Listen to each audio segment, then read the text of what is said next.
Hi friends, teach event में आपका स्वागत है।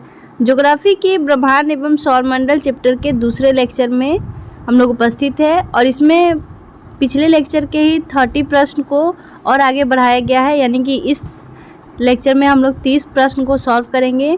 तो चलिए देखते हैं वो 30 प्रश्न कौन कौन से हैं। हमारा पहला प्रश्न है कि भूतल के किसी बिंदु से गुजरने वाली मध्याह्न रेखा तथा प्रधान मध्याह्न रेखा के मध्य की कोणिक दूरी को उक्त बिंदु कहते हैं। देशांतर, अक्षांश, उन्तांश या फिर इनमें से कोई नहीं। तो इसका सही जवाब है ऑप्शन ए, देशांतर। भूतल के किसी बिंदु से गुजरने वाली मध्याह्न रेखा तथा प्रधान मध्याह्न रेखा के मध्य की जो कोणिक दूरी होती है उस बिंदु को देशांतर कहा जाता है। नेक्स्ट प्रश्न है कि ग्रीनविच पर समय मध्याह्न 12 बजे है, तो 50 डिग्री पूर्वी देशांतर पर स्थित एक जगह पर समय क्या होगा? प्रातः 8:40, सायं 3:20, प्रातः 5 बजे या फिर ऑप्शन डी मध्य रात्रि 12 बजे। इसका सही जवाब है ऑप्शन बी, शाम के 3:20।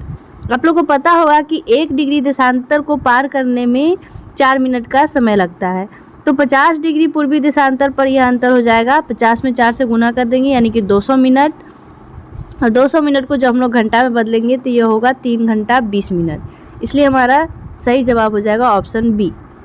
नेक्स्ट प्रश्न है कि ग्रीनविच किस देश में है? तो आप लोग को पता होगा ग्रीनविच जो है वो यूनाइटेड किंगडम का एक शहर है, और यूनाइटेड किंगडम जो है वो ब्रिटेन में है, और यहाँ से अंतर्राष्ट्रीय समय को निर्धारित किया जाता है। और ग्रीनविच शहर से भारत का जो मानक समय है वो 5.5 घंटा आगे है। नेक्स्ट प्रश्न है कि यदि भारत में सुबह के 11 बज रहे तो लंदन यानी कि ग्रीनविच में कितने बजे होंगे? तो इसका सही जवाब है ऑप्शन बी, 5:30 बजे सुबह, क्योंकि भारत का स्थानीय समय 82 डिग्री 30 मिनट पूर्वी देशांतर से लिया जाता है जो इलाहाबाद से होकर जाती है, और यह ग्रीनविच माध्य समय जो शून्य देशांतर पर स्थित लंदन में रॉयल ऑब्जर्वेटरी से लिया जाता है उससे 82 डिग्री 30 मिनट पूर्व में है, और उससे 5.5 घंटे पूर्व का अंतर रखता है। अतः यह भारत में 11 बजा है तो लंदन में उस समय सुबह के 5:30 बजे हो गए। नेक्स्ट प्रश्न है कि पृथ्वी पर वायुमंडलीय दाब होने का क्या कारण है? पृथ्वी का गुरुत्वाकर्षण, पृथ्वी का घूर्णन, पृथ्वी का परिक्रमण या फिर पृथ्वी की असमान ऊष्मा। इसका सही जवाब है ऑप्शन ए। पृथ्वी पर वायुमंडलीय दाब वायु भार के कारण होता है जो पृथ्वी की गुरुत्वाकर्षण शक्ति के कारण उत्पन्न होता है, इसलिए हम लोग का ऑप्शन ए बिल्कुल सही है। नेक्स्ट प्रश्न है कि नीचे से ऊपर की ओर बढ़ने पर वायुमंडल के स्तरों का अनुक्रम क्या है? इसका सही जवाब है ऑप्शन सी। नीचे से ऊपर बढ़ना है तो सबसे पहले है ट्रोपोस्फेयर, फिर स्ट्रोस्फेयर, फिर आयनोस्फेयर और फिर एक्सोस्फेयर। यानी कि इसको हिंदी में हम लोग बताएं तो सबसे नीचे है क्षोभ मंडल, उसके बाद है समताप मंडल, उसके बाद है मध्य मंडल, उसके बाद है ताप मंडल, उसके बाद है आयन मंडल और सबसे ऊपर है आयतन मंडल या बहिर्मंडल। नेक्स्ट प्रश्न है कि भूधरातल से ऊपर की ओर वायुमंडल की विभिन्न परतों का सही क्रम क्या है? इसका सही क्रम है ऑप्शन सी, 6। सबसे पहले है क्षोभ मंडल, फिर सप्ताप मंडल, फिर मध्य मंडल या फिर उसके ऊपर आयन मंडल। नेक्स्ट प्रश्न है कि वायुमंडल की सबसे निचली परत को क्या कहते हैं? तो वायुमंडल की सबसे निचली परत को क्षोभ मंडल यानी कि ट्रोपोस्फेयर कहा जाता है, और ट्रोपोस्फेयर की कुल ऊंचाई 16 किलोमीटर है जो भूमध्य रेखा पे 18 किलोमीटर और ध्रुव के ऊपर लगभग 8 किलोमीटर है, और मौसम संबंधी जो भी घटनाएं होती हैं यह क्षोभ मंडल में ही होती है। नेक्स्ट प्रश्न है कि क्षोभ मंडल की मोटाई बढ़ जाती है गर्मी में, जाड़े में, बसंत में या फिर कभी नहीं बदलता? तो क्षोभ मंडल की मोटाई जो है वो गर्मी में बदल जाती है। इसकी सामान्य ऊंचाई धरातल से 16 किलोमीटर तक होती है, और इस मंडल में ऋतुवत परिवर्तन भी हुआ करते हैं, यानी कि जाड़े की अपेक्षा गर्मी में क्षोभ मंडल की ऊंचाई थोड़ी सी बढ़ जाती है। नेक्स्ट प्रश्न है कि वायुमंडल की सबसे बाह्यतम परत को क्या कहा जाता है? तो वायुमंडल की जो सबसे बाह्यतम परत है उसको एक्सोस्फेयर यानी कि बहिर्मंडल कहते हैं, जो 640 किलोमीटर के ऊपर फैली है, और इस मंडल के विषय में अभी तक बहुत अधिक जानकारी उपलब्ध नहीं हो सकी है। नेक्स्ट प्रश्न है कि वातावरण की परत जो रेडियो तरंगों को वापस पृथ्वी पर परावर्तित करती है उसको क्या कहते हैं? उसको कहते हैं आयन मंडल। रेडियो तरंगें आयन मंडल से ही परावर्तित होती है, और यह मंडल धरातल से 80 से 640 किलोमीटर की ऊंचाई तक विस्तृत है, और विद्युतीय और चुंबकीय घटनाएं इसी मंडल में घटित होती है। इसके अतिरिक्त इस मंडल में उत्तरी ध्रुवीय प्रकाश और दक्षिणी ध्रुवीय प्रकाश के भी दर्शन होते हैं। नेक्स्ट प्रश्न है कि हवाई जहाज प्रायः किस मंडल में उड़ते हैं? तो आप लोगों को पता होगा हवाई जहाज को समताप मंडल में उड़ाया जाता है, क्योंकि समताप मंडल में मौसम संबंधी घटनाएं नहीं होती है और यह वायुयान के उड़ान के लिए आवश्यक दशाएं भी प्राप्त करती है। नेक्स्ट प्रश्न है कि आइसोक्रोन वे रेखाएं हैं जो ऐसे स्थलों को जोड़ती है जो समान है।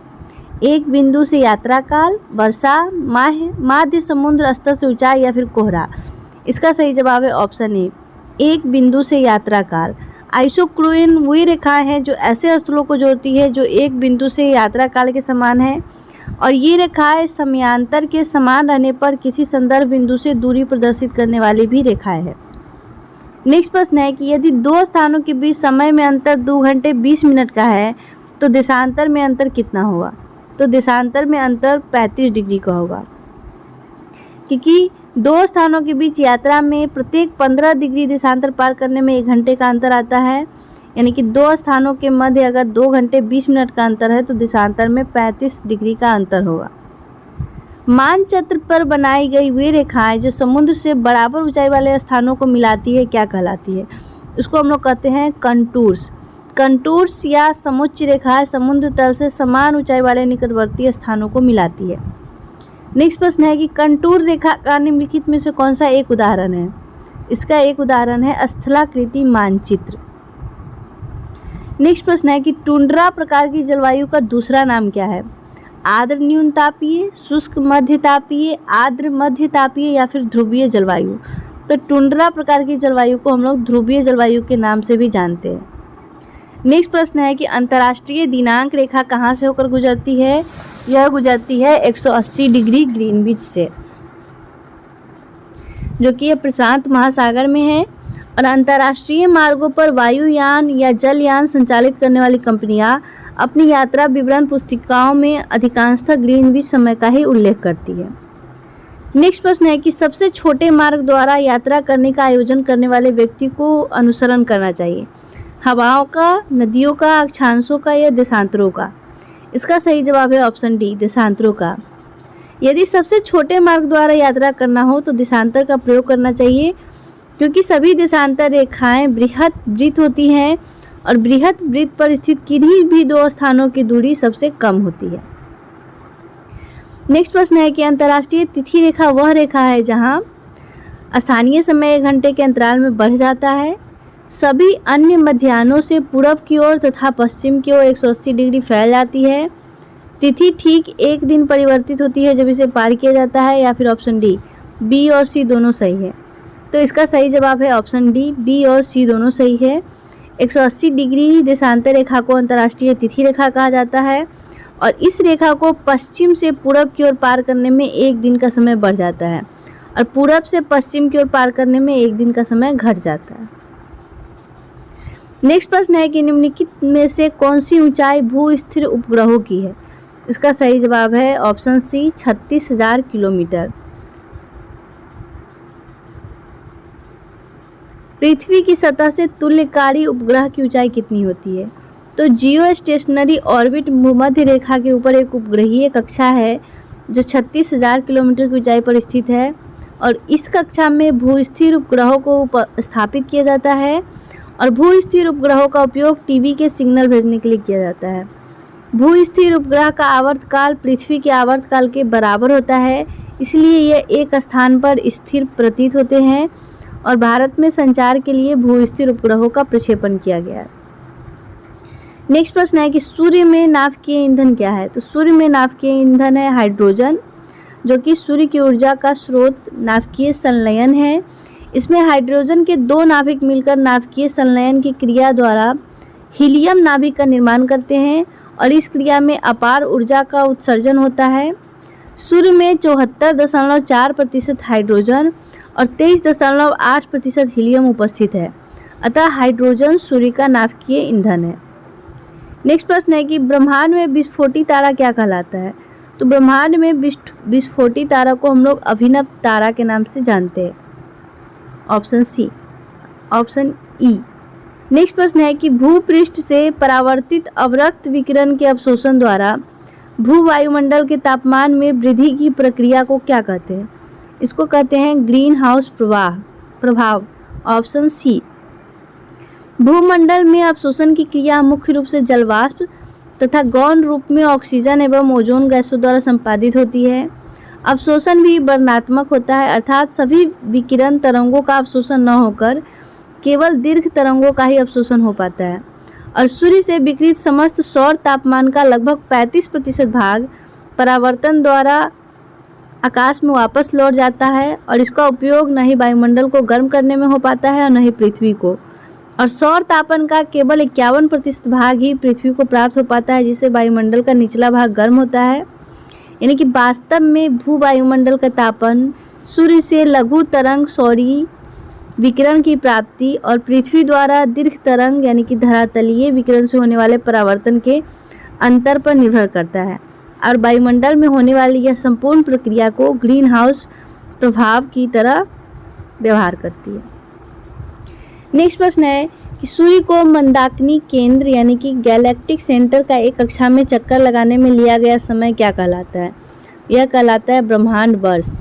मंदाकिनी के केंद्र से सूर्य की औसत दूरी 32,000 प्रकाश वर्ष है और सूर्य मंदाकिनी के चारों ओर 250 किलोमीटर प्रति सेकेंड की गति से चक्कर लगाता है और सूर्य को मंदाकिनी का एक चक्कर लगाने में 25 करोड़ साल लगते हैं और इस अवधि को ब्रह्मांड वर्ष कहा जाता है। खगोलीय एकक है। खगोलीय एकक सूर्य के केंद्र से पृथ्वी के केंद्र तक की माध्य दूरी होती है और यह लगभग यहाँ पे जो दिया हुआ है इतना किलोमीटर होता है और इसे स्थायी मानकर सौर मंडल की अन्य दूरियों को मापने में भी इसका प्रयोग किया जाता है। नेक्स्ट प्रश्न है कि शनि के रिंग्स की खोज का श्रेय किसे जाता है? तो शनि के रिंग्स की खोज का श्रेय गैलीलियो को जाता है और शनि के चारों ओर पाए जाने वाले वलयों की खोज सन 1610 ईस्वी में की गई थी और शनि के चारों ओर जो वलय हैं उनकी संख्या 9 है। समस्त पृथ्वी पर से 2 तारीखें जब रात और दिन समान अवधि की होती है क्या कहलाती है? इसको हम लोग इक्विनोक्लेस कहते हैं। 21 मार्च और 23 सितंबर इन 2 तिथियों को संपूर्ण पृथ्वी पर दिन और रात की अवधि लगभग बराबर होती है और इन्हीं दोनों स्थितियों को विषुव या इक्विनॉक्स तथा इन दोनों तिथियों को इक्विनोक्लेस कहा जाता है। नेक्स्ट प्रश्न है कि निम्नलिखित में से कौन सा ग्रह सूर्य का एक परिक्रमण करने में सबसे अधिक समय लेता है? तो यह लेता है प्लूटो, ऑप्शन ए। नेक्स्ट प्रश्न है कि सबसे ठंडा ग्रह किसे कहा गया है? सबसे ठंडा ग्रह प्लूटो को कहा गया है। प्लूटो का तापमान -220 डिग्री सेल्सियस है और वर्तमान में प्लूटो को बौने ग्रहों की श्रेणी में डाल दिया गया है। नेक्स्ट प्रश्न है कि चंद्रमा को पृथ्वी की चारों ओर एक बार घूमने में निकटतम कितना समय लगता है? तो इसका समय है ऑप्शन सी लगभग 28 दिन। इसी के साथ हमारा आज का लेक्चर समाप्त होता है। आप लोग हमें कमेंट बॉक्स में ज़रूर बताएं कि आपको यह क्वेश्चंस का सेट कैसा लगा। Thank you so much.